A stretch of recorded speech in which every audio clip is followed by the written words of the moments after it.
They say hindsight's 2020. I should have noticed when my 8-year-old asked at breakfast, "Daddy, should I tell you about last night?" The way my wife's face went white. The panic in her eyes. But I trusted her. 15 years of marriage, and I thought I knew her. I was wrong. Dead wrong. My name's Graham Holloway. I'm 62 years old. Been managing the Riverside manufacturing plant for 18 years. Honest work, demanding work. I married Cassandra 15 years ago when I was 47 and she was 32. People talked about the age difference, but we didn't care. We had Owen 8 years ago, and that boy became my whole world. That Tuesday morning started normal. I was up at 5:30, coffee brewing while I checked emails. Production numbers, maintenance issues in Bay 3, the usual. Cassandra came down around 6:45, dressed for yoga. She taught 3 mornings a week at the community center. Or so she said. I made scrambled eggs while Owen sat at the kitchen table with his Legos. Morning light came through the window I'd replaced last spring. Cassandra poured coffee, scrolled her phone, didn't look at me. Regional manager's coming today, I said, sliding eggs onto plates. Probably won't be home until 7. She replied, eyes still on her screen. Owen pushed his Legos aside when I set his plate down. Good kid. Always said his thank yous. He started eating, then stopped, fork halfway to his mouth. He looked at his mother with those big brown eyes. Mommy, he said, voice small and uncertain. Should I tell Daddy about last night? The kitchen went silent. I stood at the stove, spatula in hand, watching my wife's face cycle through expressions. Fear, anger, calculation. She forced out a laugh that sounded brittle. Owen, sweetie, we talked about this, she said, voice tight. Remember? That was just a game. But you said, Owen. Her tone sharpened. Eat your breakfast. I set the spatula down carefully. What happened last night? Nothing happened, Cassandra said quickly. Too quickly. He's talking about a cartoon. Right, Owen. Our son looked between us, confusion and fear on his face. He was 8 years old. He shouldn't feel either of those things at breakfast. Owen, I said gently. What did you want to tell me, buddy? Don't interrogate him, Graham. Cassandra stood up, chair scraping tile. He's a child. He doesn't know what he's saying. I'm not interrogating anyone. I'm asking our son a question. There's nothing to ask about. Her voice rose. You're always doing this. Always looking for problems. Always suspicious, always. I'm suspicious. The words came out hard. Our son asks if he should tell me about last night. And you shut him down. You don't think that's worth talking about. She grabbed her yoga mat, her purse. I'm not doing this right now. I have a class to teach. Cassandra. The front door slammed. Through the window, I watched her back out too fast, tires squealing. Owen was crying quietly. I sat beside him, pulled him close. Hey, it's okay, buddy. You're not in trouble. Mommy's mad at me, he whispered. No, she's not mad at you. I held my son while his eggs got cold, and try not to think about the look on Cassandra's face. Try not to think about how she'd left without kissing either of us goodbye. But I couldn't stop thinking about it. Not for the rest of that very long day. I couldn't focus at work that day. The regional manager walked through Bay 3, asking questions about efficiency metrics, and I gave him answers on autopilot. My mind was back in that kitchen, watching Owen's frightened face, hearing Cassandra's 2 quick denials. During lunch break, I sat in my office and called her. Straight to voicemail. I tried again an hour later. Same thing. By 3 o'clock, I was dialing every 15 minutes. Nothing. She finally answered at 4:30. What, Graham? Her voice was clipped, annoyed. We need to talk about this morning. There's nothing to talk about. I already told you. I leaned back in my chair, rubbed my eyes. Cassandra, our son was scared. You left without explaining anything. You can't just pretend. I'm not pretending anything, she interrupted. You're the one making a mountain out of nothing. Owen had a bad dream. I comforted him. End of story. Then why did he ask if he should tell me? Silence on the line. Then, I don't know, Graham. Maybe because you're always so intense about everything. Maybe he thought you'd overreact. Which, by the way, you are. The words stung more than they should have. I'm trying to understand what's happening in my own house. Nothing is happening. God, you're exhausting sometimes. I heard traffic noise in the background. Look, I'm at the store. Can we talk about this later? What store? I thought you had yoga this morning, and then you'd be home. Another pause. Longer this time. I had some errands to run. Is that okay with you? Or do I need permission to leave the house now? That's not what I'm saying. I have to go. I'll be home by 6. She hung up before I could respond. I sat there staring at my phone. Something was off. The defensiveness, the quick anger, the way she turned it all around on me, making me feel like I was crazy for asking basic questions. My first wife, Angela, died in a car accident 12 years ago. T-boned at an intersection by a drunk driver running a red light. I'd been working late that night. Told her I'd pick up dinner on my way home. If I'd left on time, if I'd been driving instead of her, maybe she'd still be alive. I carried that guilt for years. Cassandra knew that. Knew how I blamed myself for not being there. Was she using that against me now? Making me doubt my own instincts.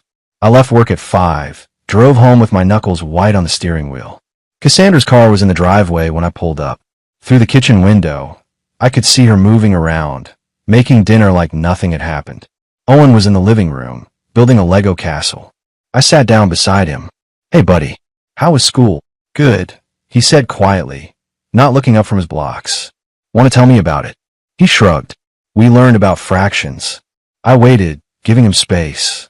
Finally, he looked at me. "Dad, am I in trouble for what I said at breakfast?" My heart broke a little. "No, son. You're never in trouble for telling the truth.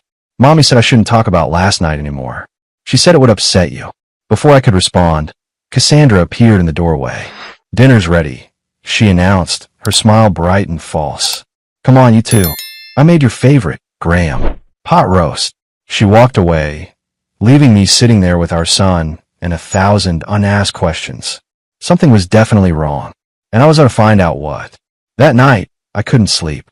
Cassandra was beside me, breathing deep and steady, while I stared at the ceiling counting the hours.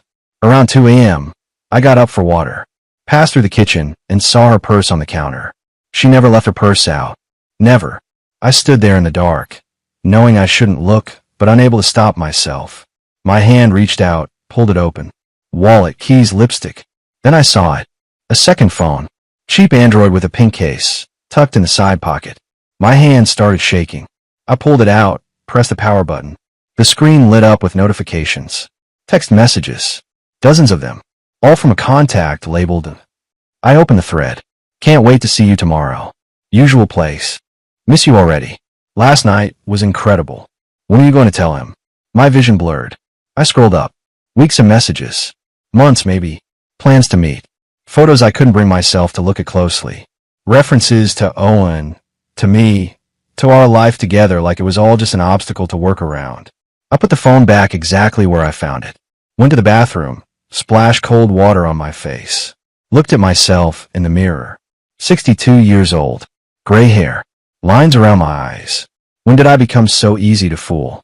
The next morning, I said nothing. Watched Cassandra make coffee, kiss Owen's head, check that second phone when she thought I wasn't looking. She left for yoga at 8:30. I called in sick to work. First time in 3 years.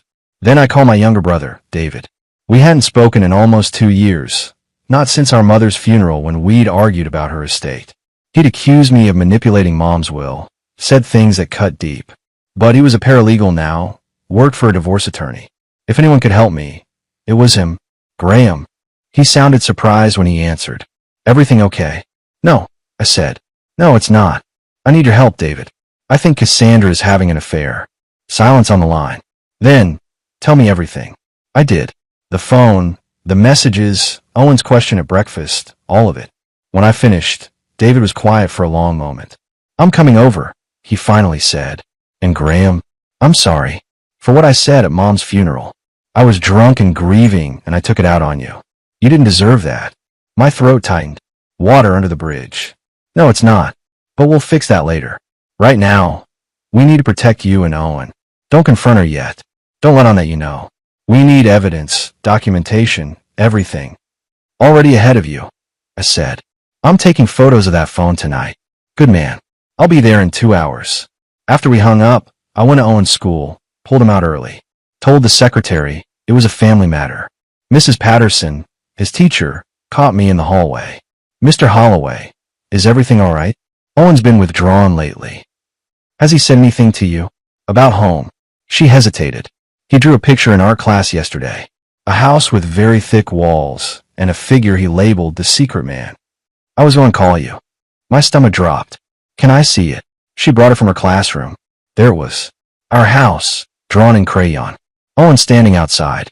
A shadowy figure in a window. Thank you, I managed. I'll handle this. I took Owen home, let him watch cartoons while I paced. David arrived at noon, took one look at me, and pulled me into a hug. We're going to fix this, he said. I promise. David spread files across my dining room table like a general planning a campaign. He'd brought a forensic accountant named Margaretchen with him, a sharp-eyed woman in her 60s who looked like somebody's grandmother, but talked like a prosecuting attorney.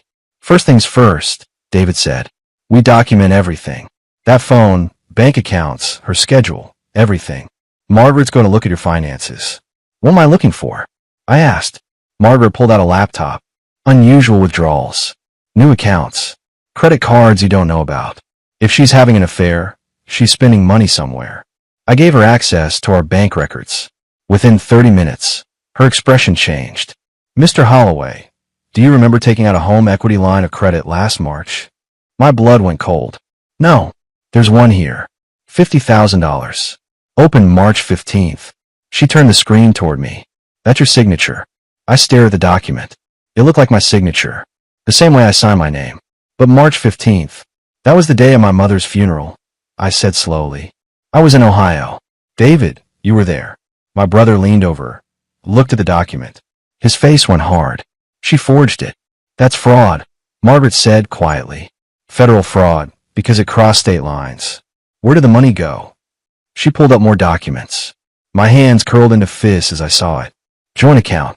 Cassandra Holloway and Mason Knight. Who's Mason Knight? David asked. I pulled out my phone, did a quick search. His social media popped up immediately. 36 years old. Owned a CrossFit gym across town. Profile full of shirtless photos. Inspirational quotes about living your best life.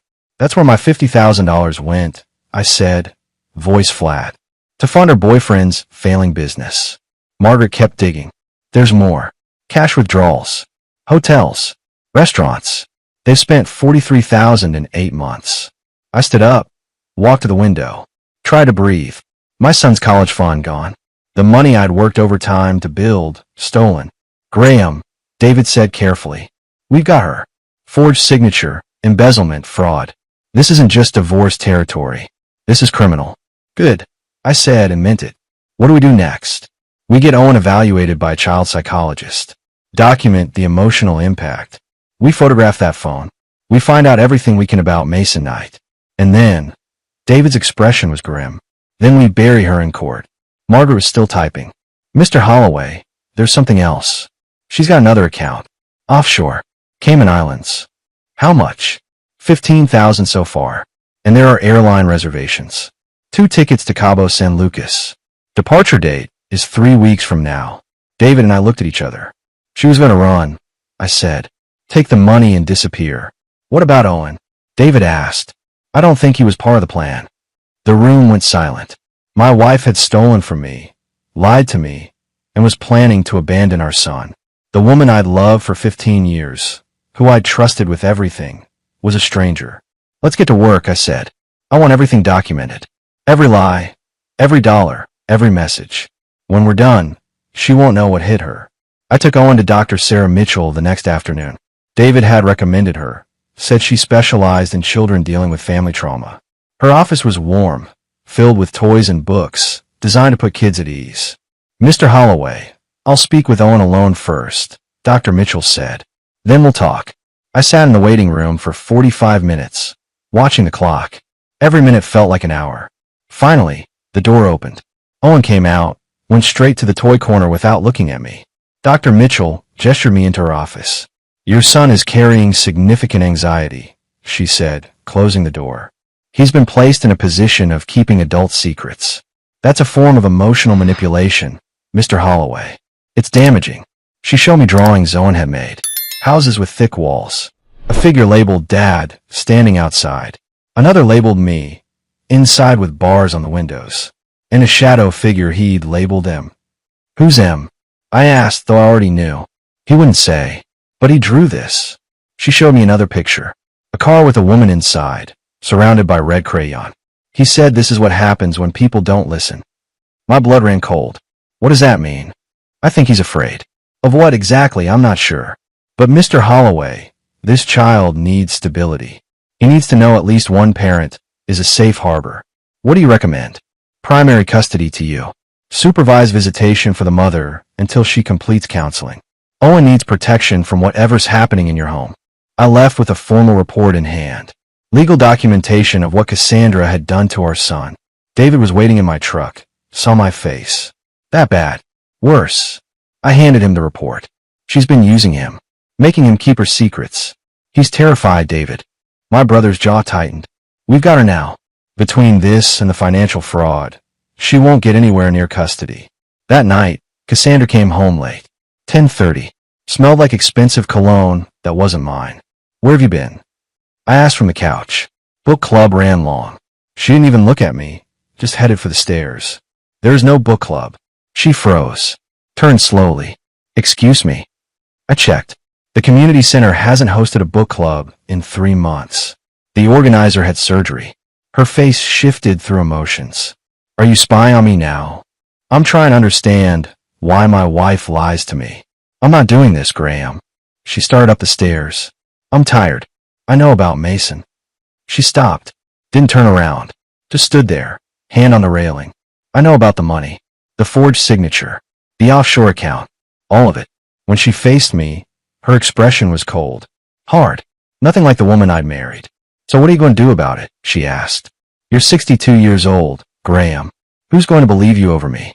Who's going to take your side when I tell them how controlling you are? How you manipulated a younger woman into marriage?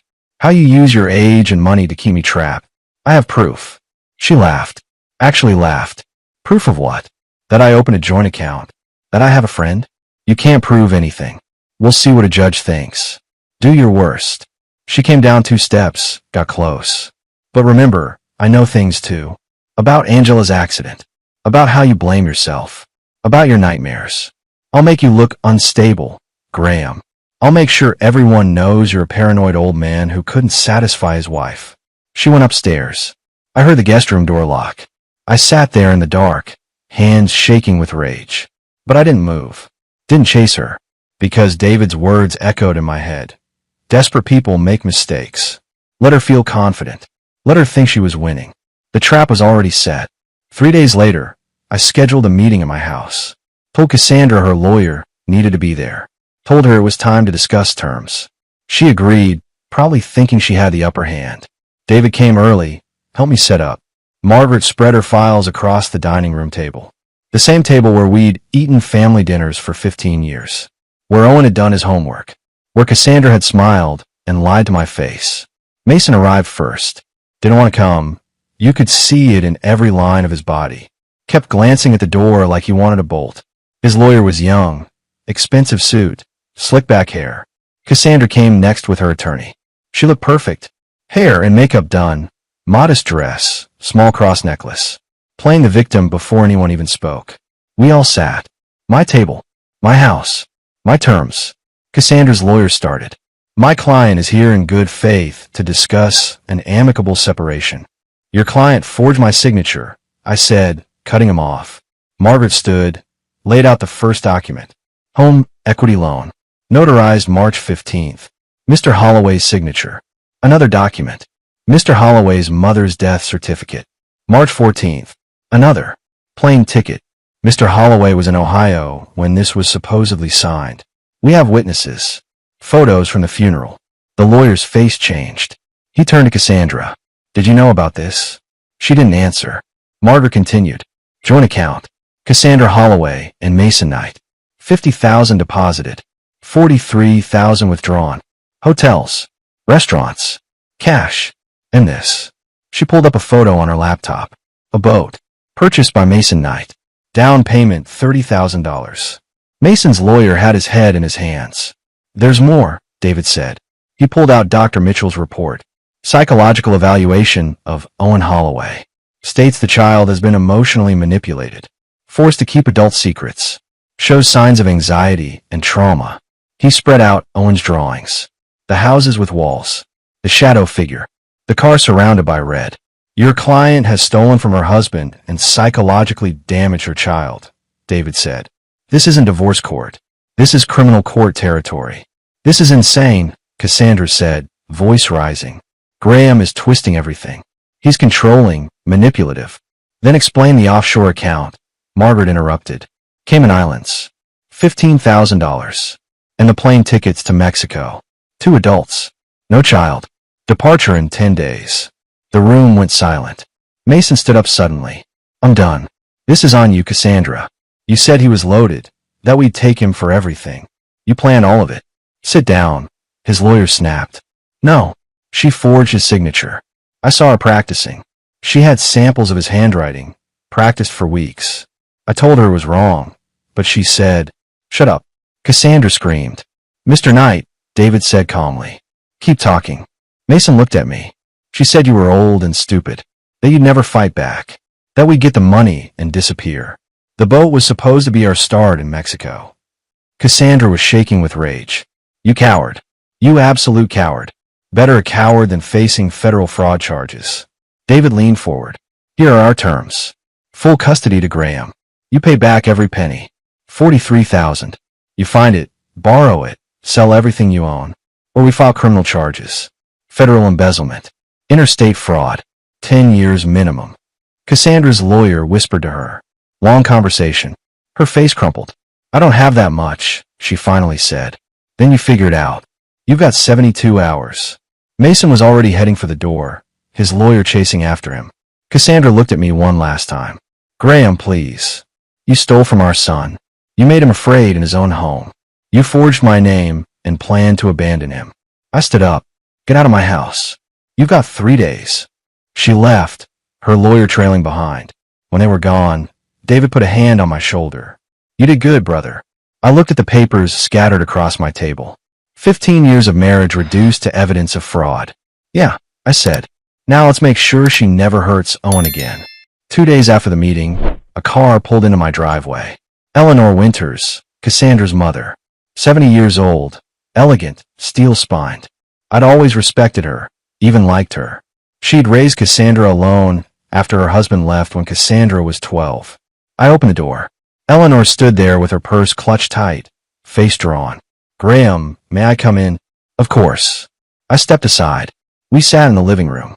She declined coffee, sat with her back straight, hands folded. Cassandra called me yesterday, she said quietly. Told me you're trying to destroy her, that you manufactured evidence, that you're using your money to take Owen from her. I waited. Didn't defend myself. Just waited. Then I called my accountant, asked him to look into something. She pulled papers from her purse. She borrowed $30,000 from my retirement account 6 months ago. Said it was for Owen's education. I believed her. It wasn't for Owen. No, it went to that man. That Mason person. Her hands trembled slightly. I spoke with David this morning. He showed me everything.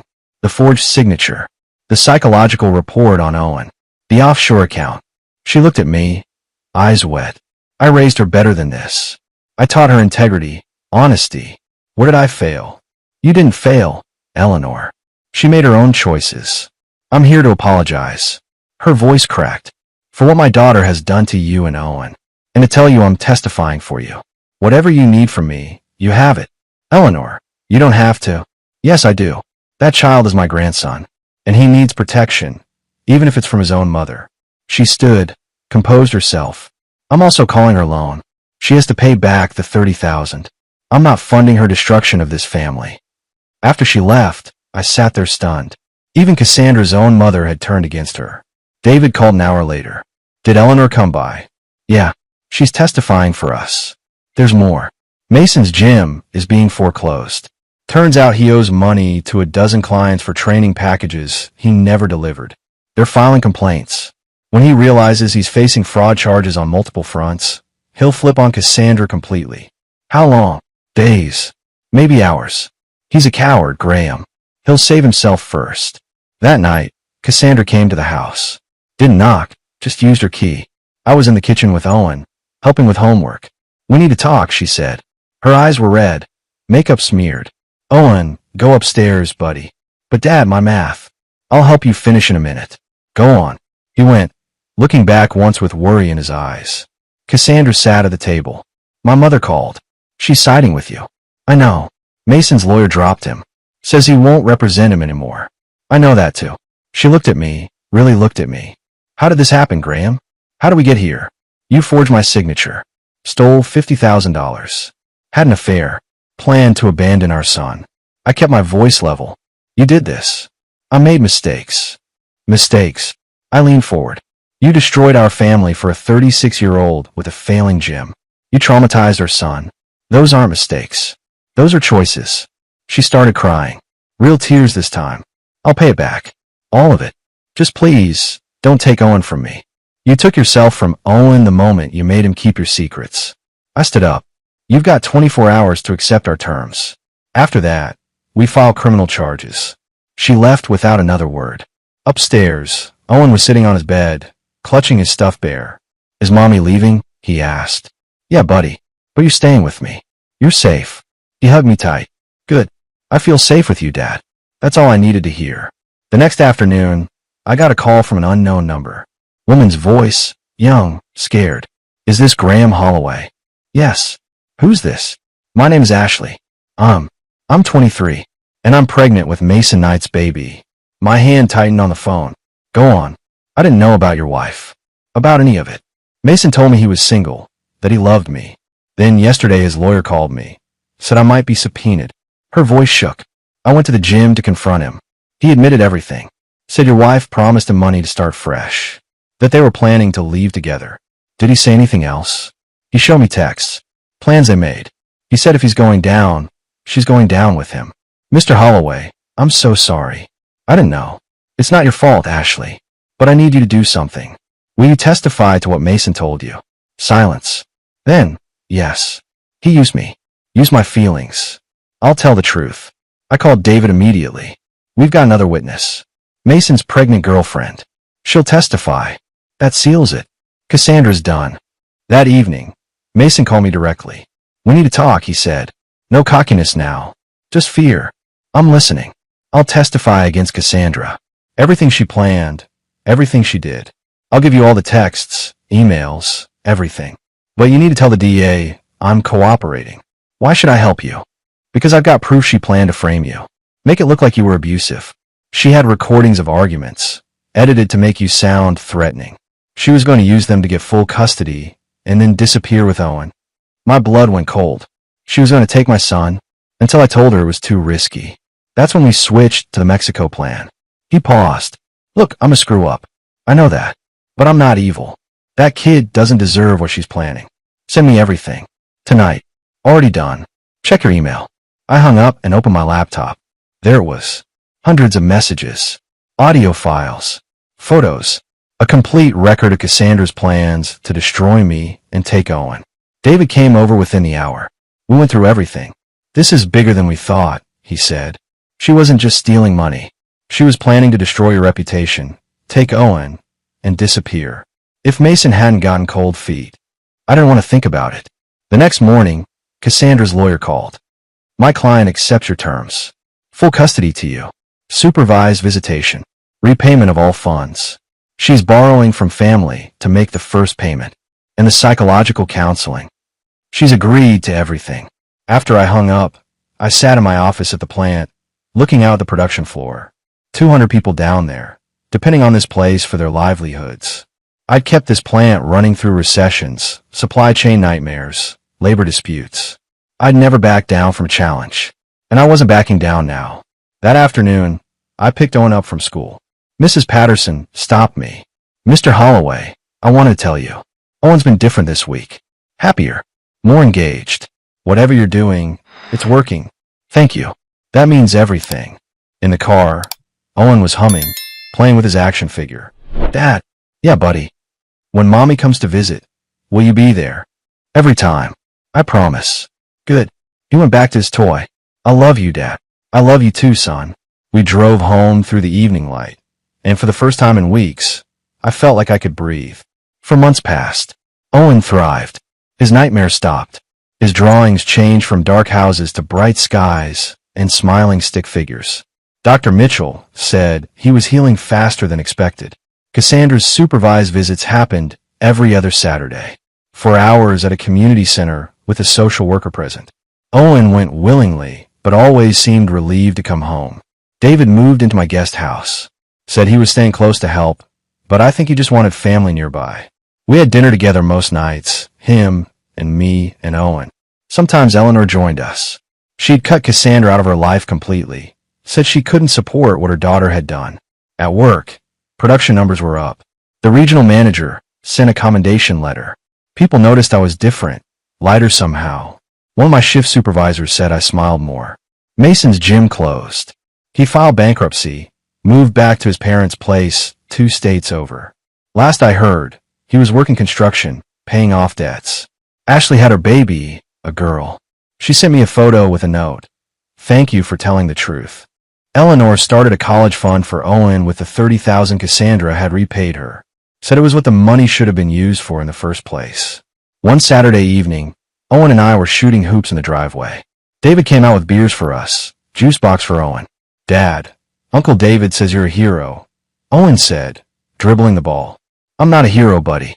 Just a dad doing what dads do. Protecting your family, David added. That's what heroes do. Owen made a basket, threw his hands up. I want to be like you when I grow up, Dad. Strong and brave.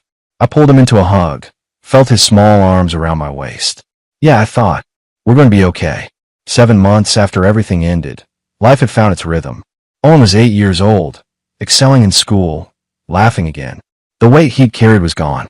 I stood on my porch one Saturday morning, coffee in hand, watching the sunrise. David's truck was parked beside mine. He'd become a permanent fixture, the brother I'd lost and found again. A moving truck pulled up next door. The house had been empty for months. A woman got out, late 30s, helping a teenage girl unload boxes. I walked over. Morning. I'm Graham. Welcome to the neighborhood. She smiled. Warm, genuine. Kelly, this is my daughter, Brianna. We're starting fresh after a divorce. Good place for it. Need help. We spent the morning carrying furniture. David joined in. Owen played with Brianna's younger brother in the yard. By afternoon, Kelly had invited us for pizza once she got settled. That evening, Owen was building Legos at the kitchen table. Dad, yeah, buddy. Are you happy? I thought about it. About everything we'd lost and everything we'd gained. About David sleeping in the guest house. About Eleanor coming for dinner tomorrow. About the future stretching ahead, uncertain, but full of possibility. Yes, son, I am. Me too. I looked out the window. Kelly was on her porch, waving. I waved back. Owen went back to his Legos. David came in from the garage, grabbed a beer from the fridge. You did good, Graham, he said quietly. We did good. Couldn't have survived this without you. That's what family does.